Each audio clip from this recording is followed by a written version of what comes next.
الرجيم.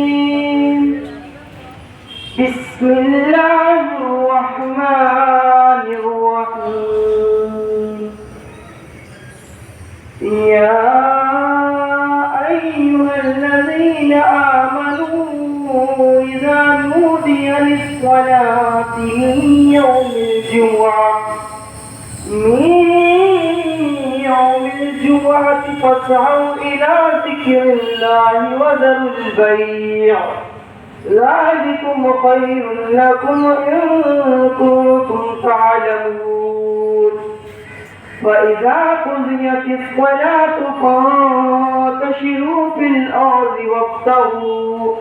وابتغوا من فضل الله واذكروا الله كثيرا لعلكم تفلحون. وإذا رأوا تجارة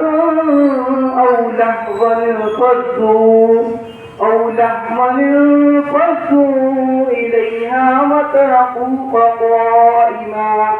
قل ما عند الله خير من اللهو ومن التجارة والله خير الرازقين.